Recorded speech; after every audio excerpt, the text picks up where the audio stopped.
ဖုန်းကကောင်း ဒီနာပေါ်နော်စားတော့မှာဗျ ဖုန်းကောင်း ပွဲကစမယ်ဗျနော်ဟုတ်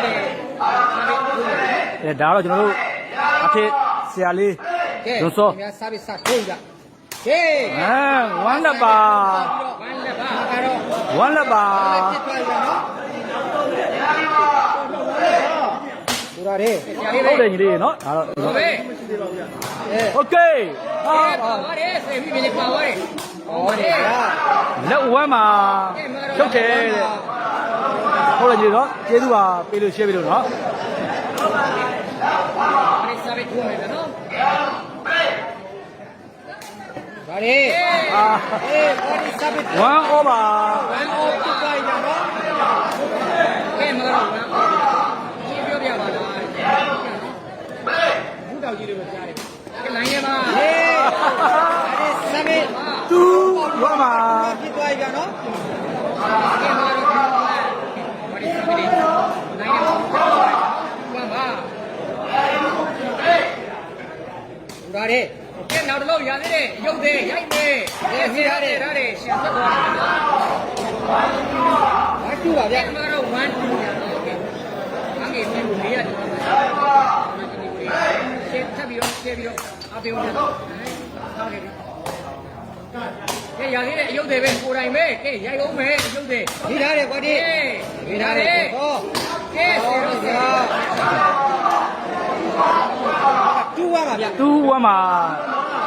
ကိုစော်ရေးတော့ဆရာလေးတို့နှစ်ပွဲလုံးစားပါတယ်နော်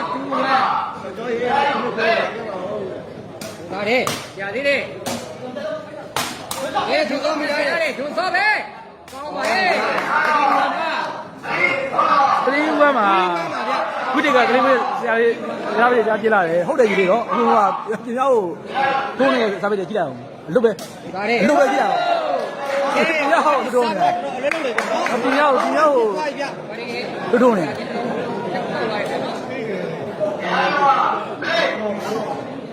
ဒါလေကဲဒီကတော့ပိုင်မကျော်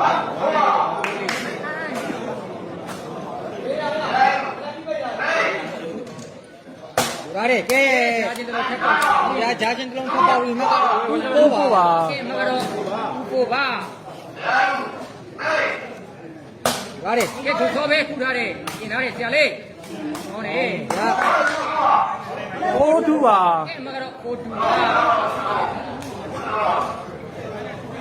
ဒီလည်းငါရဲ့မရှိအားကြီးတူမှာပါတဲ့ဟုတ်တယ်ကြီးလေးနော်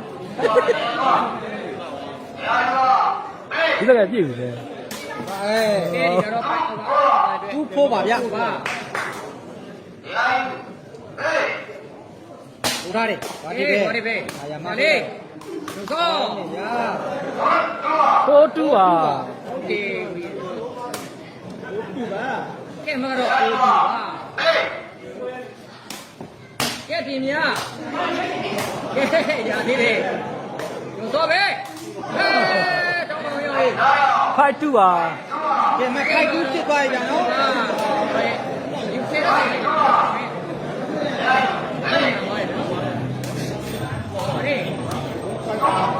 ဲမကတော့ဖိုက်ပါဖိုက်ပါကလေးထားတယ်ကြည့်ပါကောင်းနေကျင်ကြကဲမကတော့ဖိုက်ပါဗျာ 3 5ပါအတနဲ့ခပ်ဖို့ training များများလုပ်အဖေကနိုင်ရင်ဝန်ထမ်းပဲကိုရှိတာပေါ့ ကဲဆင်ရတော်ပဲ နော်ခဏဆောင်ပါညီလေးနော်ဆရာလေးခက်ပါလိမ့်မယ် ဆက်ပြီးတော့အဲ3ပါရှိရ ဖိုက်3ပါ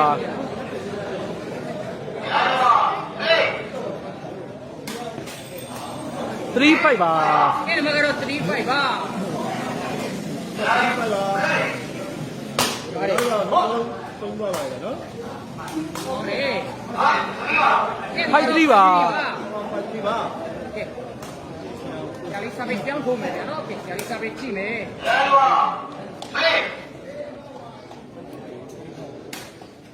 ကဲရသေးတယ်ရုပ်တယ်ဝေးတယ်တော့ဘောရတော့ကဲမကဝေးကြီးလုံးနဲ့စစ်ကြည့်ပါဒီပါ3ပါနှစ်ချက်တော့ကို18တဲ့အဲ ဆရာလေးစာပေတော်တာ7-3ဖြစ်သွားပြီ7-3ပါ 7-3ပါ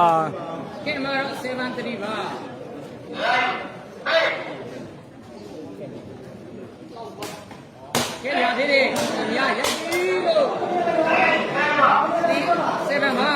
37မှာ45ရက်မစောင့်နိုင်အမဟုတ်စီသွားပါတဲ့တော့ကောင်းပြင်းကြီးလေးကအမဟုတ်နဲ့တွေးပြီးလာပြီနော်တရားပြောတာ ကောင်းလေဒီဆော73ပါကဲမတော့73 ဘုန်းကြီးလေးနော်ဆရာလေးကအခုပြတ်ထွေးနေပါတယ်နော် 73ပါ တရားကျော်လေးလို့ရတယ်ဖြတ်ပြီးတော့ရှင်းလိုက်မှာနော်ပြီးတော့ကဲ စာပေတွေ ဒီနေ့ပါ စာပေတွေအထုတွေကြီး ကဲဘုရားတော့ဒီတော့ဘောဒီကတော့ຫນွေတစ်လုံးနဲ့စောင်းငံနဲ့ ကုလေးကြီးညာကရေစက်ကွန်လည်းမရောက်ဘူးနော်ဒီဘွဲကအစီအပြေလို့နော်ဒီဘွဲကကျင်းလို့ပေါ့ဘူးနော်ဒါတော့ကျွန်တော်တို့ဒီကလွယ်နေရတော့တေတော့ဘောဒီရုပ်စွန်တာ ဟုတ်တယ်တိုင်းထဲမှာရသေးတယ်ရုပ်ပဲဟောလေ သတိအိပ်ပါ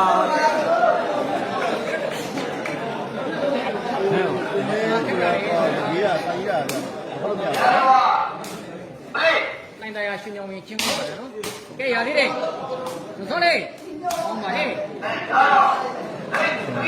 ကဲမတော်ဒီပါ ကျွန်တော်လည်းထိရတယ်ကျွန်တော်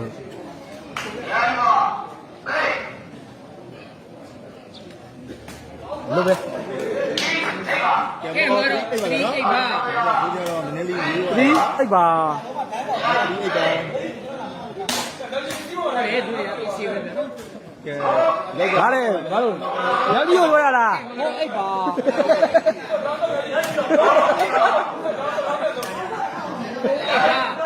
ဘာမှမရဘူးဘယ်လိုပဲပြည့်ပါတက်ပါနော် အိပ်ဖို့ပါ ဘယ်လိုရှုံးသွားလဲနော်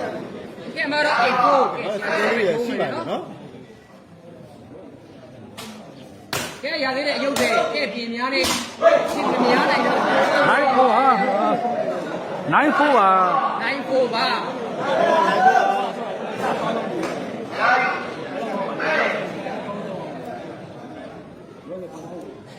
ကဲပြဖို့ရတယ်ကျန်ဖို့ပါ လက်ဖို့ပါ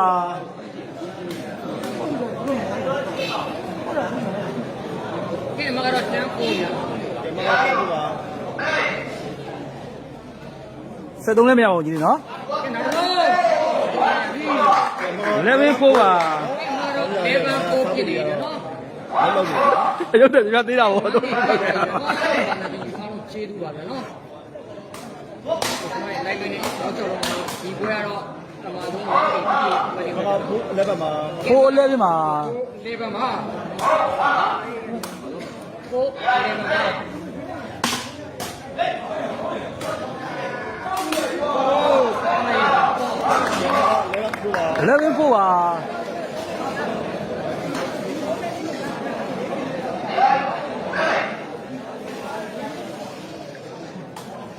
ကဲ မရဘူးနော်ခေါင်းကျိုးဒီဘွဲကျိုးလို့ကြီးနော် ဒီများတော့ပြီဗျာနော် လက်ပတ်မှာ ရုံးမအောင်ကြီးလေးဒါအကုန်အုံးကြီးနော် ဒီပြင်ကြည့်ကြ ကြံပါသေးတယ်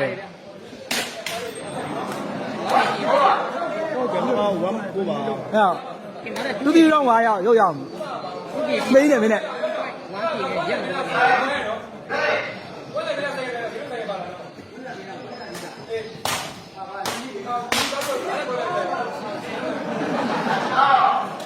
ကဲမကဘူးလက်ပတ်မှာနော်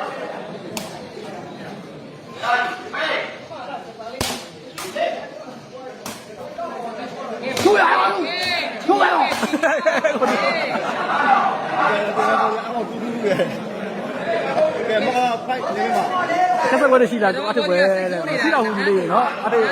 အကြောင်းပါလေဒီကနော် เย้ไปတော့စစ်လဲပဲမှာဗျ ဟုတ်တယ်ကြီးလေးနော်ဟောင်းလည်းညီတို့ဟုတ်တယ်ရောကျွန်တော်တို့ကောင်းပါပါလေ เย้ไปတို့တယ်စစ်ပါလဲစစ်ပါ လက်ဝင်းစစ်ပါ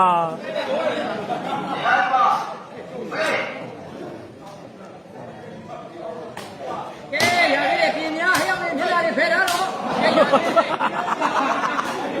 ย้ ဟာဟေး ပါညာလေเย้ပြင်များဟုတ်တယ် လက်ပတ်မှာပဲနော် เย้မတော် စစ်အလဲပြီးပါ လဲပဲမှာเย้ဇောအောက်ကနေထွက်လာ စစ်အလဲပြီးပါ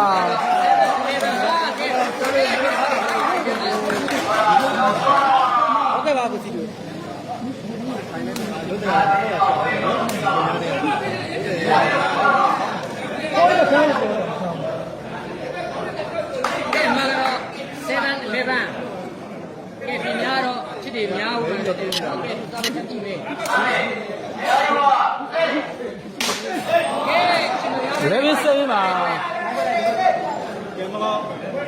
11 7ပါဝါဒီပြည့်ရတန်းပြောတယ်တင်းဝတ်တင်ချားကဲပိုက်ထိုးပါ နေရဟို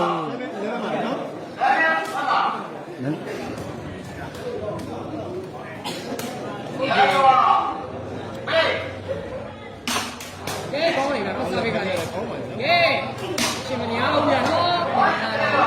11 7ပါကဲမကတော့11 7ဒီကတို့ဒါချစ်တာသူ့ကိုရိုက်တယ် ကဲဒီစပစ်ရှင်နေတယ်နော်ကဲပြင်များရေရာသေးတယ်ဘုပြန်ထူထားတယ်နေထားတယ်ဂျုံစောလိုက်ထိထားတယ်7ပါဆွဲ7ပါ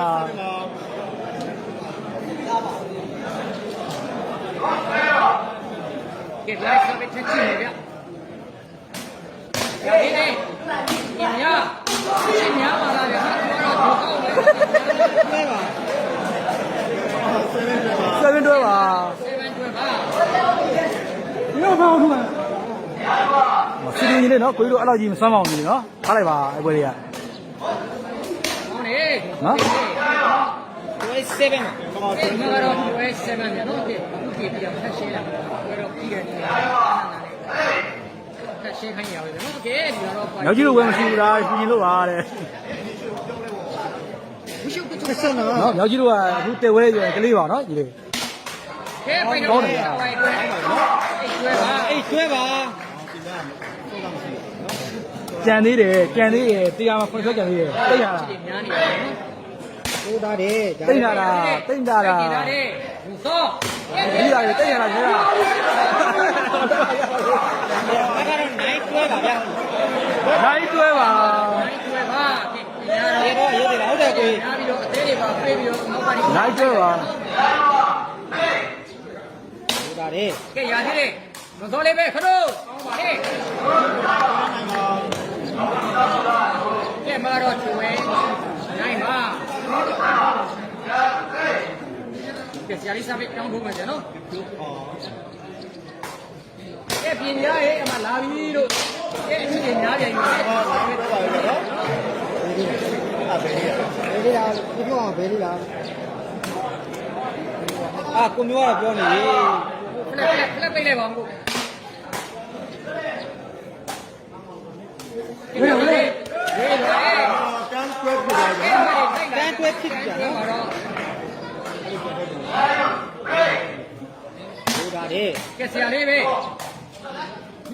လေ တွဲလက်ပါ တဲမှာဟောတွဲတမှာ မကတော့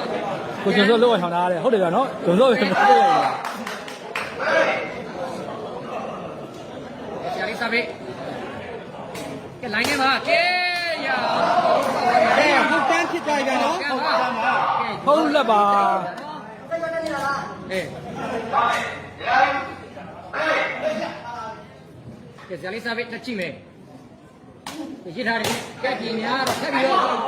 ရှင်းများတယ်ဗျာနော် လက် တန်းဟုတ်ပါ လက်ဟုတ်ပါ ဟုတ်ပါ အဲ့ဒါလေမိကလည်းကမဆွနိုင်တော့ဟုတ်ငါဆုံးနေတယ်ဆွနိုင် ဒီလိုလေဟုတ်လေ ဟုတ်တန်းမှာ ကျမ်းပါ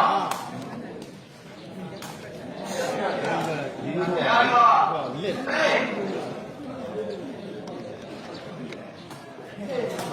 ကျမ်းဟုတ်ပါဖိုင်လိုက်ဆိုမလုံးနဲ့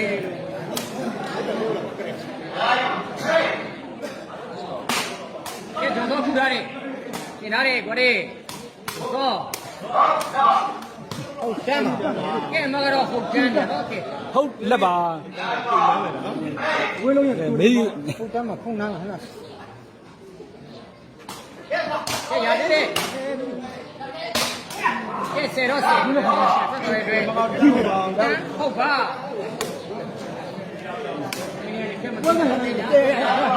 လဲ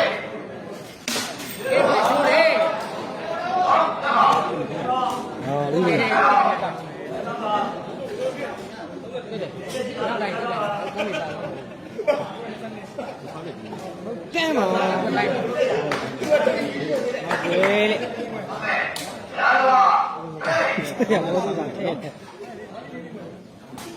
ရှင်းတယ် ရသေးတယ် ဟုတ်ကဲ့ကွာ သောလိုက် အားလိုက်တာပြန်ပြဆက်ဆက်ပါတန်းခေါ်တယ်နော်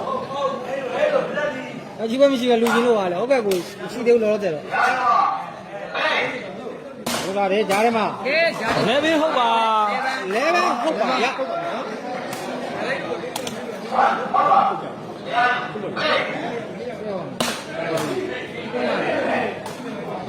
ဲဟုတ်ပါကွဲဟုတ်ပါအပိပါအပိပါဘောဒီအပိလေကို တဲဟုတ်ပါ ရသေးတယ်အဲ့တင်ထားတယ်ဂျုံစောလေးကောင်းပါတယ်ဂျုံစော ဟုတ်ကျွဲပါဗျာ ကဲမှာတော့ဘုတ်ကျွဲ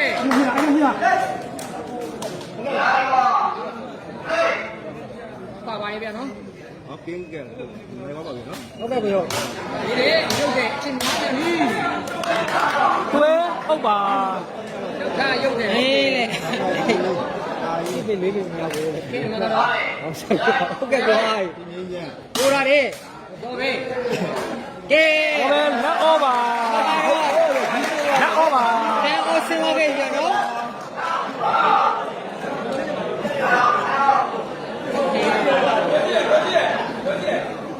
နေပြီလေ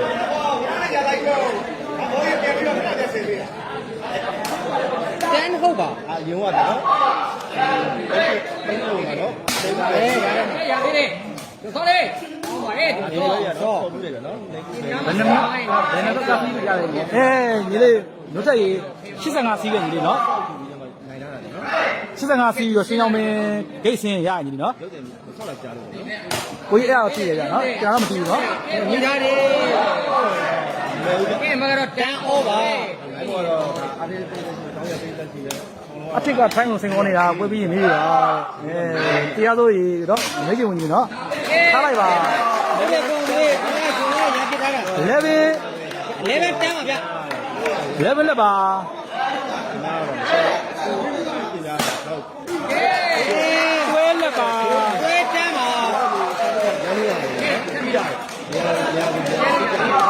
မကောတွဲတန်းပါဒီပါလေ ရသေးတယ် ပါမယ်ပါမယ် ဟောလေးတွဲပါတန်းတွဲပါ ကဲမှာ ဘုန်းဆက်မေးပါလားကိုတဲ့ဟုတ်တယ်ညီလေးနော်ကိုယ့်ဘာသာကိုဆက်လိုက်ပါနော်ဇင်းမင်းဦးအကောင့်နဲ့ရှိပါလားညီလေးနော် ရသေးတယ်ရုပ်တယ်ပဲလေ ဘာတိုင်းလို့နော် တန်းပါ ကဲမှာတော့တွေ့တယ်မှာ တန်းပါတွဲတန်းပါနော် ဟုတ်ပြီဟုတ်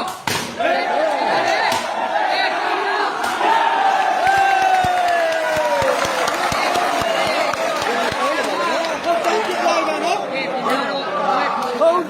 လက်ပါဟုတ်တယ်ညီလေးနော်85စီးပြီနော် လေ လေးလေးလေး တော့ကောင်းတယ်ဒီနေ့ ကွဲလက်ပါ တော့ပဲဦးတီတီခိုင်းနေတယ်နော်ပိုက်တန်းဖြစ်သွားကြ ဒီလိုလေးရေဒီလိုဒ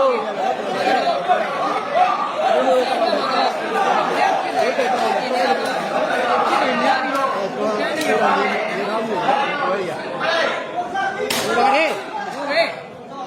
ဒါလေး အဲ့လိုနော်ပွင့်ပါ လက်ပွိုင်းပါဟုတ်တယ်ကောင်းပြီညီလေးနော်အဲ့ဒါ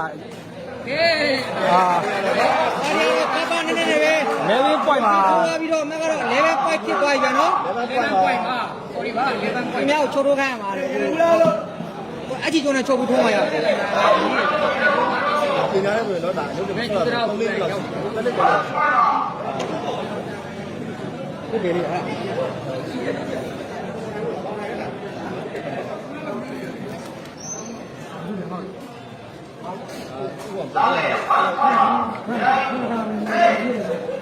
ဟုတ်ပါရောသိခဲ့တဲ့ ကဲရလေးကဲ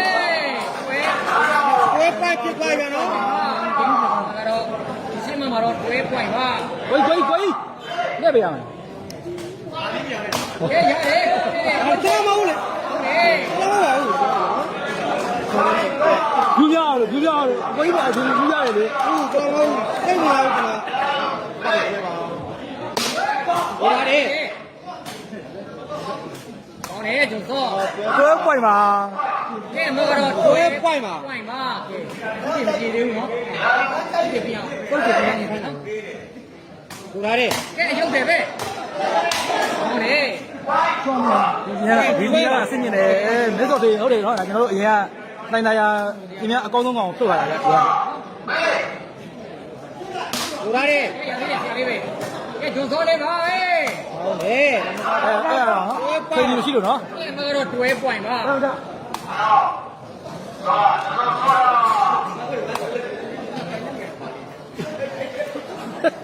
ကဲမိုက်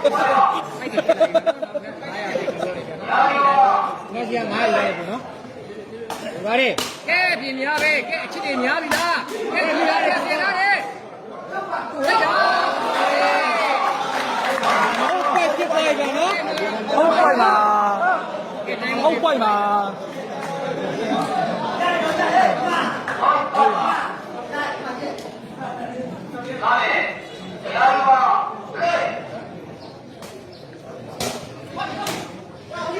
ကဲဒီလာတယ်ဆရာလေးဟုတ်တယ် တော့တည်းပိုင်မကျော်လိုက်ခဲ့တဲ့အတွက်အမှန်တမ်းဆုံးရှင်းလိုက်ရတယ်နော် ပွိုင်ပါ ပွိုင်ဟုတ်ပါ ကဲရေကုန်ရ ကဲနော် ပွိုင်ဟုတ်ပါ ဟိုရတယ် ဝေးတယ် ဝေးသွားတယ်ဗျ ဝေးတယ်ဝေးတယ်ဝေးတယ် ကဲမောတော့ပွိုင်ပါ ဟုတ်ပွိုင်ပါ ဟုတ်ပြန်တော့နည်းနည်းလေးကို ပွိုင်ဟုတ်ပါ ဟုတ်ပါ ဟ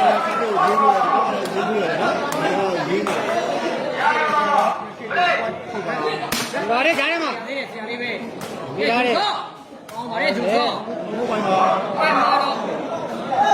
ဟုတ်ပွိုင်ပါ